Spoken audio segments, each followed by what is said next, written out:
Reed Richards might become the biggest villain in the entire MCU if they follow the Ultimate storyline with his character, because even though Reed is known as the smartest hero in the entire universe, in this one he goes through quite a bit, especially once Magneto attempts to destroy the world to get revenge on the death of Wanda and Quicksilver. During this event known as Ultimatum, Franklin Storm unfortunately dies in the chaos, and this causes a series of events that leads to the entire team breaking up and Susan Storm even rejecting Reed's proposal. This leads us into the Doomsday comic, name sound familiar, where aliens invade Earth and it's revealed that Reed is actually working alongside them, leading to a huge fight between him and all of the heroes in the Negative Zone, where his face is scarred pretty badly by Johnny Storm, finally killing off the last piece of Reed that cared about anyone here. As from here, Reed creates a giant dome where time passes by faster inside, uses his stretching powers to enlarge his brain, and puts on a cool new looking helmet, and he rules over this area like a god for 900 years before coming out, ready to change everything. And I promise you it's a bad thing actually, because in the main Marvel universe, we saw as the Maker broke out of his special prison, leaving behind an alternate version of himself for everyone else to find as he traveled throughout Earth 616 stealing various materials from Wakanda and elsewhere to complete something. This causes Reed to assemble the Illuminati, trying to get a handle on the situation, knowing exactly how dangerous the Maker is. But by the time they get to him, all trying to take him down together, we see that he's created this strange machine using all the relics that he stole, telling everyone he encrypted the gateway so it'll take decades to find out where he's going. As he asks Reed Richards if given the opportunity to go back when he used the Molecule Man's powers to remake the universe, would he erase the Maker from existence? Reed pauses here for a long time, but eventually answers yes, that he would erase the Maker if he had the chance, and as the Maker goes through the portal to another Marvel universe, he tells Reed that he'll remember that as he leaves the main universe behind, and it's time to create a new Ultimate Universe. Miles Morales just met God in his bedroom, and it all starts when, while he's sleeping, the Maker, or the Ultimate Universe version of Reed Richards, visits Miles with a proposal. Now remember that this version of Reed is one of the most notorious and dangerous villains in the entire world, but when he teleports into Miles' room, first of all he wakes him up, startling him with a flash of light. But from here, the Maker tells Miles that he actually knows him, that the Maker is Miles' brother, because unlike everyone else here, the two of them are from a different universe, and inside of them is something small that's just a little different from everyone else here. It's then when the Maker tells Miles that he would feel wrong if he went around the multiverse trying to remake their home and didn't offer Miles a chance to come with him and be part of it, which I find really interesting because as bad as the Maker is, and trust me, we're about to be discussing a lot of how bad he is, this is actually really sweet of him to consider Miles here and offer him what is basically the help of the man who's about to become the god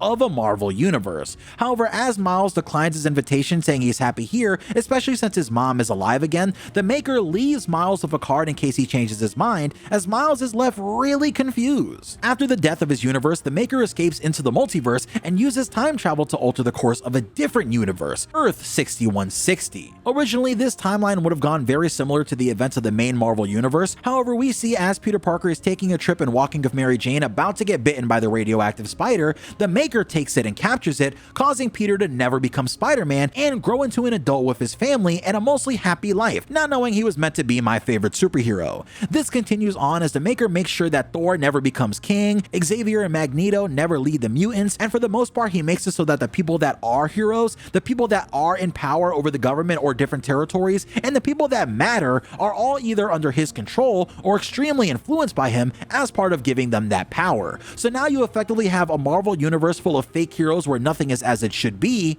but now it's time to set everything right as the first true heroes of this universe hatch a plan of their own. Tony Stark didn't become Iron Man in the new Marvel universe, but it's because his father, Howard Stark, actually took his place, becoming Iron Man as he allied himself with the Maker to help the god of this new world of his work. As part of this process, Howard started to work on a time travel device called the Immortus Engine, which was what allowed the Maker to go back and change this timeline so much in the first place. However, eventually after Howard Stark makes a second Immortus Engine for this universe's Doctor Doom, who mind you was also Reed Richards, he allows Kang and his forces into the Maker's city, causing a war between the two of them as Howard drops the safeguards on his suit and allows it to go critical mass, trying to take out both Kang and the Maker at the same time. During this fight, we see Kang in an interesting new suit, and by the end of the Ultimate Invasion comic, it's heavily suggested that Kang is actually a future version of Howard Stark, becoming Kang because of the events of this video we're describing now. But as the Maker goes away for 24 months due to this massive setback, it's time for Reed to meet Tony Stark and create new heroes. Tony Stark just just became Doctor Doom in the MCU, but in the new Ultimate Universe, after Howard Stark sacrifices himself by trapping himself at the end of time to defeat the Maker, buying the world 24 months to do something, we see Doctor Doom meeting up with Howard's son Tony, filling him in on the situation and giving him the Immortus engine that his father created, more or less explaining that Howard felt Tony should get the choice for how to move forward. Now this is where we actually get the origin of Tony Stark's first suit in the Maker's new timeline, as we see Doctor Doom, who reminder is Reed Richards, watching Tony make his suit and even making some suggestions here and there. Eventually though, and I think this is pretty cool, Doom asks Tony if he's gonna call himself Iron Man like his father, and Tony responds that his father was Iron Man, but Tony is going to go by the name of Iron Lad. Now of course Iron Lad is an alternate version of Kang in other universes, so you can see the link since Howard is likely Kang in this story. However, now that Iron Lad is officially suited up, the two decide to use the Immortus engine that Tony built into this suit to go back into time and create the heroes that are supposed to exist, so let's introduce the new Ultimates one by one. They travel to the past, entering a dark cave, and at the end of it, they find the frozen body of Captain America, before the Maker came back through the time stream and hit Steve, leaving this universe without a Cap. Not having a simple way to thaw him yet, Tony and Doom decide to go and recruit other members of the team who had their lives changed, as they pull up on Thor, who instead of being king is actually a prisoner of Asgard. In this reality, Loki became king, and even Sif treats Thor like he's nothing but trash. However, as he goes to retrieve Mjolnir and takes his new friends back to Stark's lab using the Bifrost, we see Thor looking at Cap and Ice thinking, who is this man? And everything starts to come together. Thor tries to free Cap of his hammer, giving a speech about how no one should die trapped in ice, while Thor says that he'd free anyone in chains that don't deserve them, something he's extra passionate about because of these years of having his own. Eventually, Thor gets stabbed in his heart as Tony teleports everyone else in an effort to save them, but with Cap frozen and Thor out for the count, things aren't going very well. Tony Stark just basically created every hero in the new Marvel universe, and this happens as him, Thor, and Doom go on the run because they're trying to restore the heroes that are supposed to exist but don't because of the Maker, whose forces fired a massive weapon taking out a large part of New York City and blaming it on the Stark family as a cover-up. As the world tries to move on, Tony takes everyone 6 months into the future, realizing Thor is going to be healing for a long time, so it's time to wake Captain America. Now at first, as Cap wakes up, he discovers that the Maker has completely redistributed America into different territories, completely erasing the concept in the modern day. As he joins the others and tries to defeat the Maker, however, he has his doubts that Tony's plan is going to work. Tony creates these orbs that he plans on sending back through time to all the different heroes who should exist, giving them their powers, a message explaining the way that the world is supposed to be, and trying to get them all to be ready in 6 months, so hopefully Tony can have some sort of team to fight against the Maker in a year and a half. As Tony sends these orbs back through time, he turns on the TV to see how the timeline has changed and sees a number of recognizable heroes, so now let's go into the first, Spider-Man. Peter Parker finally gets to have a happy life in this comic, but you know how it goes, that's all about to come to an end. This happens in the new Ultimate Universe as Peter doesn't get bitten by the radioactive spider thanks to the Maker stepping in and stopping it. From this moment, 20 years go by. As the snow falls on New York City, Peter Parker wakes up looking in the mirror thinking, man, I'm not getting any younger. As this older Peter gets dressed and heads into the kitchen, we see that Peter actually has a family, 2 kids, May and Richard, and of course his wife is Mary Jane Watson. In this world, Peter works for his Uncle Ben and J. Jonah Jameson, who run the Daily Bugle, as they try to make it a hard-hitting news publication that tells the truth. However, eventually Wilson Fisk, their biggest investor, wants to make some changes, causing Peter's uncle and JJ to quit. After walking with Uncle Ben and going to the memorial for the victims who died due to the massive explosion caused by the Maker's allies but blamed on the Starks, we see Matthew Murdock cameo for a second as eventually Peter starts to explain that he feels like something is missing in his life, and it's at this point where Mary Jane tells him to follow his instincts, allowing Peter to go and grab a mysterious orb which is holding his powers. So let's explain that next.